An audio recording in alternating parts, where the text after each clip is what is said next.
Hello and welcome to Now Spinning Magazine with me, Phil Aston. And on this video, well, it's another ranking video. I've done more and more of these now, and they're still kind of coming out quite slowly, but I know that this one has been on the back burner for a long time, and lots of you have been asking when is it going to be ready. It's ready now. And it is a countdown of my top 26 UFO albums from 26 to 1.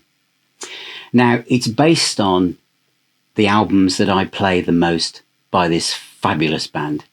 So some of you have said when you saw this was coming, saying 26 albums, they haven't even made that many, have they? They've actually, there's even loads more. There's so many live albums by UFO out there that I've not included a lot of those because I don't play them very often, or I simply don't have them. So this is 26 UFO albums that I do play. So it's not based on a classic rock poll, it's not based on sales stats, it's based on what I personally love to play. Now, some of the albums I shall wax lyrical about how I discovered them, what was going on at the time, where I was in the world, and others I shall just quite quickly just move through them because I don't feel that much an attachment to them as I do some of the others. So here we go. And as I go along, I shall give my viewpoint on what I think of the band overall. And as I said, I shall kind of like move along quite quickly on some, otherwise this video will be so long that you could go on a 2-week holiday and you'll come back and I'll still be counting down the last top 5. So here we go. At number 26 in the UFO ranking video from Now Spinning Magazine is UFO I. The first one, the very, very first one. The early UFO albums, when I first started to get into the band, these were always hovering around the bargain bin at Virgin Records or wherever. And a lot of people that I kind of spoke to said, we don't want to listen to them. It's not really what they're at. And it's true that it's a totally different band. I've warmed to it, to some of the stuff a lot kind of in more recent years. But no, it's not. It isn't UFO. It is 1970. You have to remember, of course, that for UFO, they've been going that long. It's a different guitarist.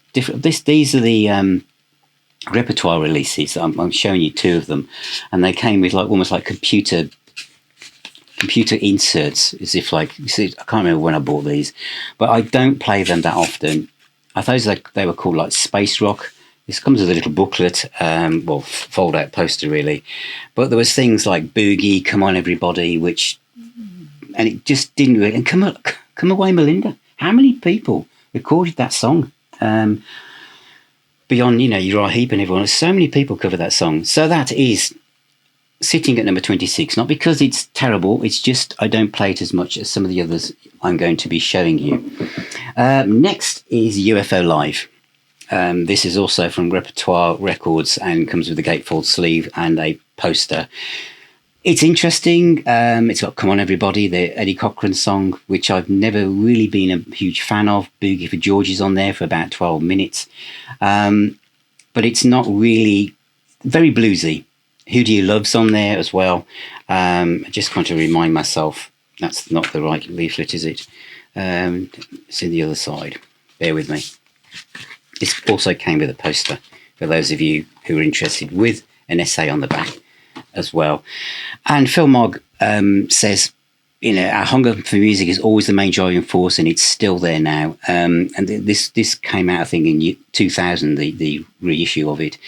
But they were very, very different band. Mick Bolton on guitar, very, very different band, which kind of tells you what is sitting at number 24. Yep. Is 1 hour of space rock, UFO 2. I've got quite a few friends who bought this and never played it ever again.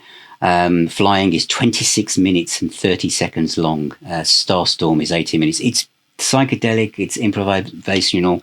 I like it, but compared with what came later, I don't play it that much. So there are other things underneath this, but this is where those albums are sitting for now. Number 21 is a live album that I do play every so often, and it is the Misdemeanor Tour live from Oxford. This is actually very good, and you'll see that when I come to Misdemeanor, I have a lot of affection for that album and the songs, primarily because of Phil Mogg's delivery and storytelling, and just him. As I've said so many times, anything to do with UFO, one of the UK's most underrated rock vocalists, and this is a good little CD. Misdemeanor Tour, Heaven's Gate, The Chase, This Time, Mean Streets, Name of Love, The Only Ones, Reckless, Night Run, Only You Can Rock Me, Doctor Doctor, but a lot of stuff from Misdemeanor, so I like that. Next are some albums that are very, again, bluesy, but this is a latter day UFO, and the first one up is Monkey Puzzle. It's okay, this is Vinnie Moore, great guitarist, but not an album that I play that often, but I do like to revisit it every so often. Next is Conspiracy of Stars, which is, again, it's like Phil Mogg, Vinnie Moore, Andy Parker, Paul Raymond's on here. But it isn't an album I play that much. There's one or two tracks on it, Real Deal, Rolling, Rolling, King of the Hill. The bonus track is actually one of the best songs on it. Conspiracy of Stars, if it's not in your collection, it's worth getting. As I say, all of these are picked on the kind of popularity on my playlist, really. So that's next there. The next one after that is another latter-day blues rock one for Vinnie Moore, and it is The Visitor. This is Andy Parker, Paul Raymond. Great lineup, but it didn't feel like the UFO that I grew up with, I suppose. And I've got it. I do play it every so often, but this is where I'm being totally truthful. Every time I play it, and it's a bit like Monkey Puzzle, after I've put it away and I look at the back of the album cover again, I can't remember the differences between some of the tracks. So I think I can't remember where that goes. And I think that was the kind of problem, really. After The Visitor, sitting at number 19, is Sharks. This one I can remember. I've just reviewed this in the 2 CD pack and live pack you can get from Cherry Red. This is Michael Schenker. This has got some good stuff on it. It's kind of a notch down from what came before Covenant, but there's some nice things on here, and it's a good album. After Sharks is Seven Deadly. Now this one I do like a lot. This is Vinnie Moore, but here on Mojo Town, Angel Station, Year of the Gun, there's some really, really strong rock tracks on this. It's a great album. So Seven Deadly, but I would recommend that one for the Vinnie Moore period of the band. As is the next one, and this one, when this came out, which is about 20 years ago, it's You Are Here. When this came out, I was moving to Cornwall from Birmingham, and I put this on when I was driving down the M5. I had this on all the time. The opening song, When Daylight Comes to Town, Goes to Town even, is absolutely stunning. And it's had great reviews back in the Kerrang, back in the day. Black Gold Coffee, The Wild One, Give It Up, Call Me, Slipping Away, The Spark That's in Us, Sympathy, Mr. Freeze, Jello Man. It's really, really good. And this, of course, is Jason Bonham is with the band at this point. That is a really, really highly recommended UFO album. After You Are Here is No Place to Run. The first Paul Chapman release, produced by George Martin, which seemed odd at the time and seems a bit odd even now. It just didn't have the balls, I suppose. Conflict of interest, two separate worlds coming together. There's some great songs on here. My favourite song off here, and I play the song Alone, not the song called Alone, is No Place to Run. That has got a killer riff. It's great live. It's got that sense of menace, anthemic kind of chorus. That was fantastic. But of course, either side of that, it just didn't connect with me. And for years, I didn't buy it. I actually thought the band was pretty much done when this came out. I was young, okay? And what came quite soon after this changed everything. But I'm going to come to that. So after No Place to Run is Covenant, another Schenker album from the year 2000. But this is great. Midnight Train, Fool's Gold. I've reviewed this recently. This is really, really good. And all of the band are firing on all cylinders here. Although with this kind of reunion, there was one that's higher up my list, which I think is just exceptional. The next one, technically, some of you are going to say, that's not really an album, Phil, is it? Because you'd have a point, and it is Headstone, because this was a double vinyl album which kind of tried to tell the story of UFO, and had a few live tracks as kind of like to try and get you to get in and buy it. But it had all sorts of weird stuff on. It would have a Whitesnake track on it, anything to do with the UFO family. A very strange album. This is the live tracks expanded. It is live in Hammersmith, 1983. And it is brilliant. This I play a lot. We Belong to the Night, Let It Rain, Couldn't Get It Right, Electric Phase, Doing It All For You, Long Gone, Chains, Lonely Heart, Blinded by a Lie. Great track. No Place to Run, Mystery Train. Headstone sits at number 14. Next is a track, it's an album that could have easily been higher than this, and it is Mechanics. I felt, because the second track in was called Something Else, and I just got a thing about certain bands doing like rock and roll covers, unless it's Uriah Heep's Live 73 album. But, you know, I know they've always kind of dipped in and out of stuff like this, but I just felt it broke the flow of the album, and Let It Rain, and it was okay. And, you know, I bought quite a few singles from this, I think, trying to decide, shall I or shan't I? Of course. That what it does have is a song called The Writer, which is one of their finest songs. It's absolutely incredible, that song. I love The Writer. It's just a shame the rest of it didn't kind of come up into it. It's produced by Gary Lyons. So Mechanics is sitting at number 13. What is at number 12? Well, I said it would be higher up. It's Misdemeanor. A lot of people don't think this is UFO at all, and it should have been called something else. Yep, possibly, but then, of course, even less people didn't even know it existed at all.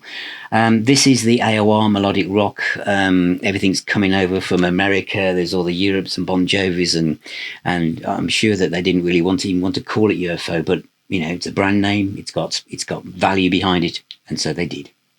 And Atomic Tommy M, they were obviously living in Birmingham at the time, and the band was rehearsing in Birmingham. They were everywhere. You could bump into them in a pub. But this time, One Heart, Night Run, The Only Ones, Mean Streets, Name of Love, Blue, Dream the Dream, Heaven's Gate, Reckless. And this has bonus tracks, The Chase, Night Run this time, etc. There's US remix stuff on here, produced by Nick Torber. I think this is great. And the reason I like it, Tommy's guitar playing is a little bit kind of like Look at Me, rather than, oh, there's a song I need to stick with. But he's a brilliant player, but you know what I mean? It's just that period in time when instead of playing 45 notes, if there was an opportunity to play 45,000 notes, then that's the option many guitarists of the day did. But what sits amongst this is the songwriting and Phil Mogg's vocals.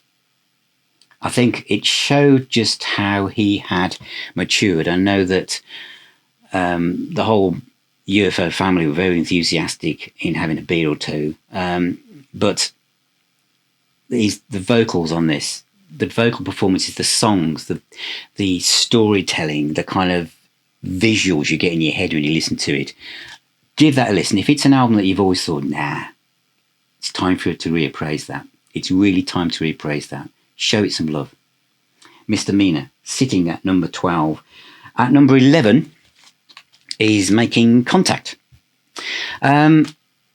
This was, their star was very much in decline here, and everything was kind of like falling apart. But it does have Blinded by a Lie on it, Diesel in the Dust, A Fool for Love, You and Me, When It's Time to Rock, The Way the Wind Blows. There are some really strong riffs, and the production by Gary Lyons is really strong. So this is an album that I didn't gel with at the time. I looked at it and put it back. But now, in later years, I really like it. So that's Making Contact. Next is a album that up until a year and a half ago, I wasn't even familiar with. And it is High Stakes and Dangerous Men, featuring Lawrence Archer, who I'm going to be talking to soon, and may have done by the time you watch this. This is good. Lawrence Archer is a great guitar player, and the songs on here are top draw. This is, as you go through, as I do this video, those of you looking at your UFO shelves and going, I haven't got that one, listen to that. It's not been out long. It's on H&E, part of Cherry Red. It comes with Lights Out in Tokyo, a live album. It sounds incredible. There's some, I can't really pick out which tracks to kind of zone in on, because just listen to the whole album. High Stakes and Dangerous Men. Absolutely brilliant album. At number 9 is going to be a bit of a surprise for some of you, because you're thinking, really? And it is Strangers in the Night. I've put this just inside the top 10. And I'll be honest with you, everybody, I bought this when it came out, and where everyone around me was kind of like saying it was like one of the best live albums of all time, I couldn't grasp why people were saying that. And of course, some of the songs actually weren't even live, were they? They just recorded them in a rehearsal room. Mother Mary wasn't even in the set, but they did that. And of course, behind the scenes, Schenker was disappearing. Everything was coming apart. I played side 3 loads, and side 3, of course, is Lights Out and Rock Bottom. But some of the other stuff, I didn't. And if it hadn't been for this, it probably wouldn't have been in the top 10. This 8 CD set of every gig that was recorded for that tour is essential listening. You can really decide whether they picked the best version of Rock Bottom for the album. I don't think they did. There are better ones on here. And when you listen to the other gigs, which sound incredible, that's what elevates it up there. And it's the other discs because it's more raw. But Strangers in the Night now, I understand and feel, is one of the best live albums of all time. But obviously, it flows better outside of the official release. That's my view on this. You can still buy this, and it's a great set. I've done an unboxing video and a full review on this set, so you can find that in the channel just by searching for UFO, and you'll find it. So Strangers is at number 9, but there's another live album in my top 10 to come, higher than this. Okay, Strangers at number... Where am I? At number 8 is Obsession. Now, I bought Only You Can Rock Me as a 7-inch single. It came with a chance to win a Frisbee. It was on red vinyl. I've shown that on the channel before as well. And Pack It Up and Go is great. Aubrey Hill, Ain't No Baby, looking out for number 1. Hot and Ready, Cherry was on that single. But I don't know why. At the time, I was listening to so much stuff and I only had so much money. It was quite a few years before I actually bought a copy. And that's why I'm not showing it on vinyl, because I didn't bother. Now I love it, and it's part of that core of kind of like early albums. But it is, to me, it sits slightly outside of the others because of I don't know how to explain it. I mean, Ron Nevison produced it. It's got the same feel, but I don't know. Maybe it was just a sense of being maybe a little bit too polished than what I'd grown up with when I discovered the band. Obsession, number 8. Number 7 is Schenker again, and far more recent. And this this is good. Walk on Water. I think it's been released several times with different covers. When I bought this, I think it was on a cut down record label, and I saw it and it said there was a new version of Dr. Doctor. Lights Out, a new version. And there was like a Michael Schenker group track on there and a Paul Raymond project. I thought, oh, it's more of an EP. It isn't. It's an album. And this is when the band got back together. But this is essential UFO listening. A Self-Made Man, Venus, Pushed to the Limit. What a riff. Simple. Obvious, some might say. But the power and, Phil Mogg's delivery, you feel what he's thinking there. You feel within the song. And Stopped by a Bullet of Love, Darker Days, Running on Empty, Knock Knock, Dreaming of Summer. It's killer stuff. It's absolutely fantastic. This is probably, although I've tried my best to keep this as the albums I play the most, I play this a lot. And I know this when I look at the songs titles, I know the tracks. And it's fantastic.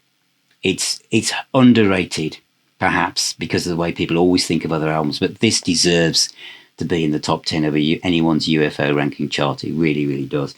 So Walk on Water is at number 7. At number 6 is Lights Out. There are various versions of this. There's also been a new 2-disc version as well. The band had really arrived when this came out. My band that I discovered, I'd found UFO. None of my friends knew who they were. I took a chance on a record by them, which I'll come to in a minute. And when this one came out, all the boxes were ticked. They'd grown up. They were big. This is going to break them through. And it did, didn't it? The way they looked on the back, the production, and hearing Love to Love for the first time. And just knew it was going to be an epic. And Schenker's playing Electric Phase, that was that single, but that was the B-side, wasn't it, of the Alone Again Or single, which I've still got. Getting Ready, Just Another Suicide, storytelling. It was kind of like almost a bit of Bruce Springsteen going on there in the lyrics. Too Hot to Handle and Try Me. A guitar solo that's kind of put together in different emotions and different parts, but it's just immaculate. And Phil Mogg's voice on that. This is just such a beautiful record. Everything came together for them on this. It really did. Lights Out is at number 6. At number 5 is a live album. And it's actually Werewolves of London, which in this edition that I've got, they've tried to make it look like Strangers. It isn't like Strangers. It's really raw. I'm not sure. I think Phil Mogg says that he wasn't even sure this was even going to come out, but I think Pete Way had kind of like just handed over the tapes or something. It's really raw, but it's when I say raw, it's not a bootleg. It's not rough in the recording. The band are on fire. And the reason why I like this more and I play it more than Strangers is that as a band, the musicianship, I think, has turned up a bit. Obviously Schenker continues to practice and improve his craft, but its natural thing on here sounds far heavier, far more energized than it does on Strangers to me. I'm just saying this is my personal choice. But Mother Mary, of course, really is live on this, and Self-Made Man is on here. Electric Phase is on here. More for the Rodeo is on here. Venus is on here. Push the Limit is on here. Can you see there's a thread here? It's because I love Walk on Water so much that hearing those songs live is what pushes this to the front. Because I've got the best of the classic UFO with the best of their reunion period as well, when the band were really all facing the same direction and saying, let's do this, we can do it again. It's just immaculate. Werewolves of London is a great live album. And I know even people that love Strangers say, actually, this is close. But for me, it edges just ahead of it, primarily for the Walk on Water material. Next is at number 4 is Phenomenon, which was the second UFO album I ever bought. There's remastered versions you can buy. There's 3 CD versions you can buy. And the reason I think is I love this so much. Obviously, this is the first one, so far removed from the first 3 albums I showed you with the first lineup of UFO, how it feels in the pile of stuff in front of me, but not that far removed for here. And they just got, young 16, 17-year-old Michael Schenker in the band who didn't speak any English. And they create this record, and a great Hypnosis cover, isn't it? And it's very varied. And it's, Too Young to Know, Crystal Light, Doctor Doctor, which do you know what? I know Steve Harris from Iron Maiden plays it all the time before Iron Maiden go on stage, and it's his favourite track. It's one of my least favourite UFO songs because it just sounds like Status Quo to me. Who already kind of trademarked that kind of shuffle boogie stuff. So, but I know it's always in the set, but apart from outside of the beginning, I always think, it just doesn't really do it for me. Space Child does, and the melodic, wonderful lead lines from Michael Schenker, but of course tucked away at the end of side one.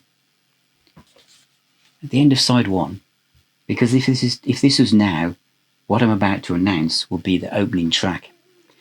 That is Rock Bottom, a riff that defies description as one of the best guitar riffs of all time. 1974. Yet the same year that Burn was coming out.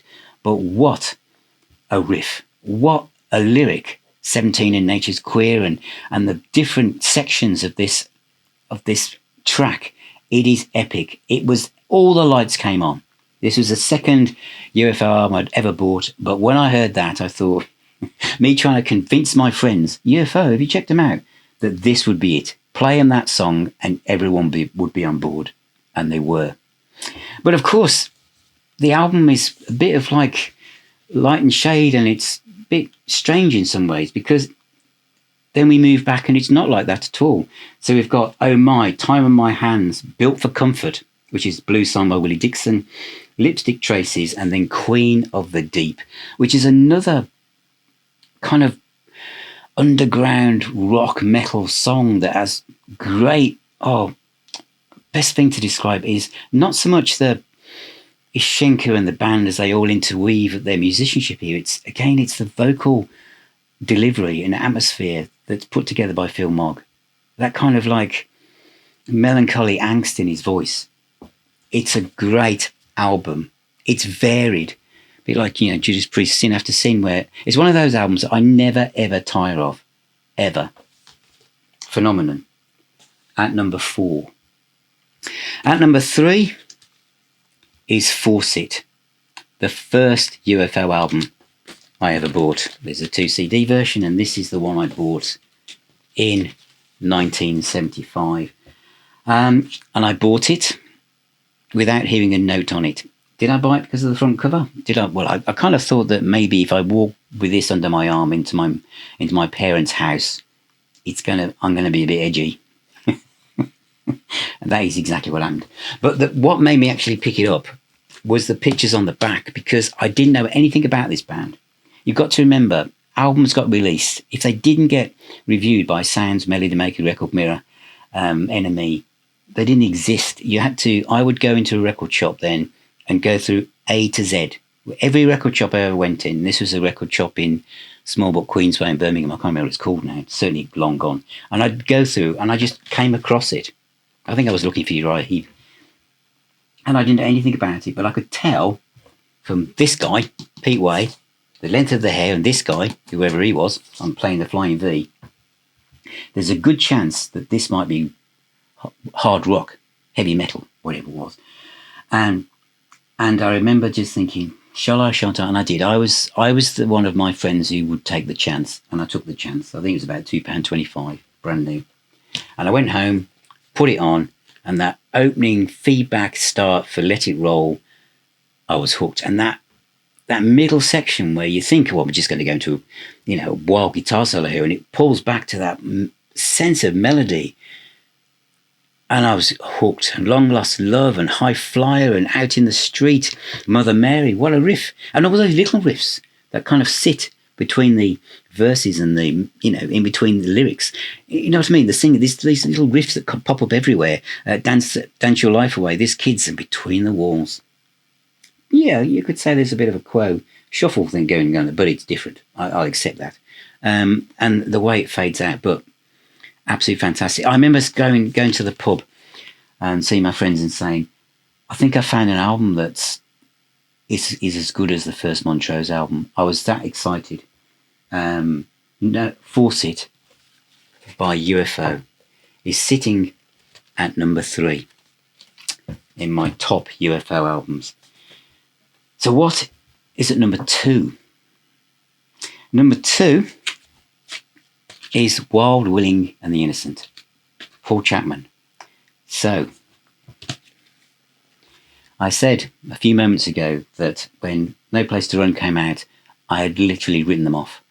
And I just thought, well, they're done. UFO, it's time to just move on to other things.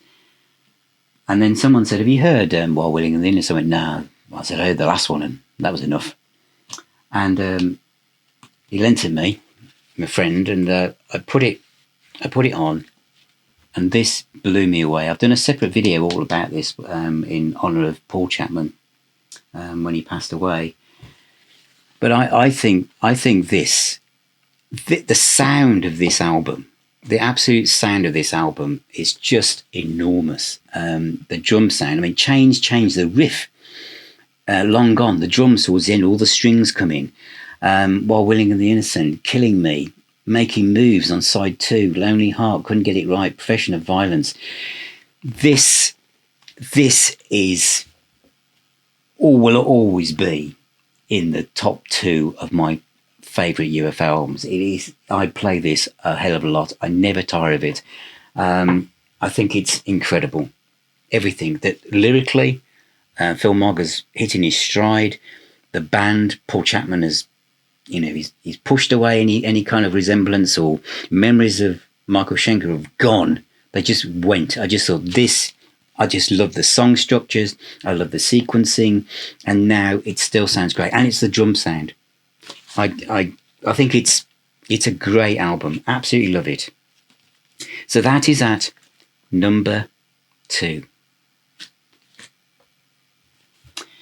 So number 1 in my top 26 UFO albums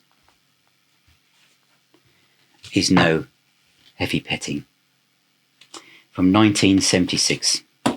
There's 2 CD versions. There's all sorts of things you can get for this one. Now, I'll be honest with you. Is this a better album than Wild, Willing and the Innocent? Is it a better album than Force It? Is it a better album than Lights Out? No, it's not. So I've now confused my audience. If this isn't a better album than the ones he's just mentioned, why is it at number 1? I think the thing is, when you do a ranking video, is there are more things at play that sometimes puts a record into the forefront where it sits in your life. So I've discovered UFO. I've bought Force It. I'm talking about them all the time. I'm probably being like, my mates are probably bored to death. Oh God, Phil's going to talk about UFO again. I've gone and bought Phenomenon, which introduced me to Rock Bottom, but it was different. Now, I suppose what I'm trying to say is Force It was already out. Phenomenon had been out for ages. But it's 1976, it had been out 2 years. But when you're that age, because I was pretty young, I was 17, a year is worth 5 years now, or even 10 probably. So when this was announced, I bought it at the time of its release. I was one of the first people to get it, to bore my friends to death by saying I bought the new UFO album. And they'd only just heard me talk about the others. But this, I bought it as it appeared.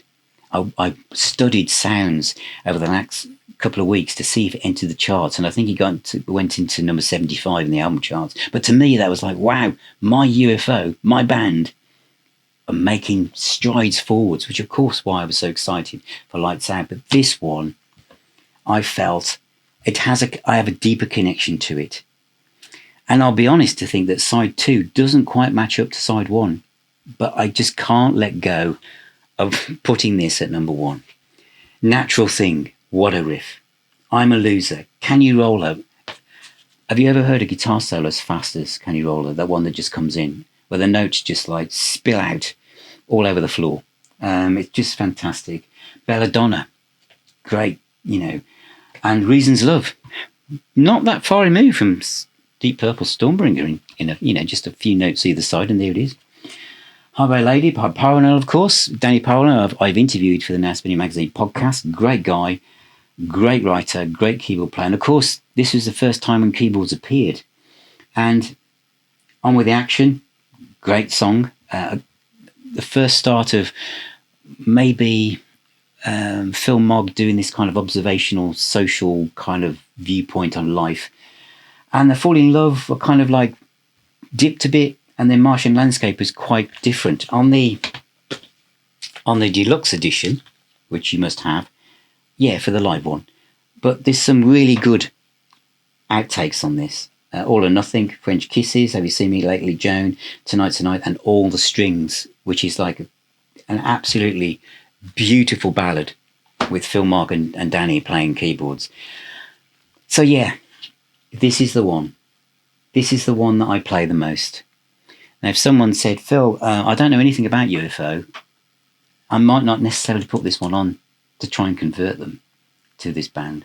But for me, this is the one. And I think that's what I want to try and get across, is that when we see ranking videos, it's coming from the heart that this is the album that means the most to me. And it'd be interesting to know, am I the only one that thinks that this is the ultimate UFO album from my perspective? In fact, if I was going to give you a top 5 of where you should go, this would be in there, but so would Walk on Water would be in there as well, and Force It, and While Willing and the Innocent.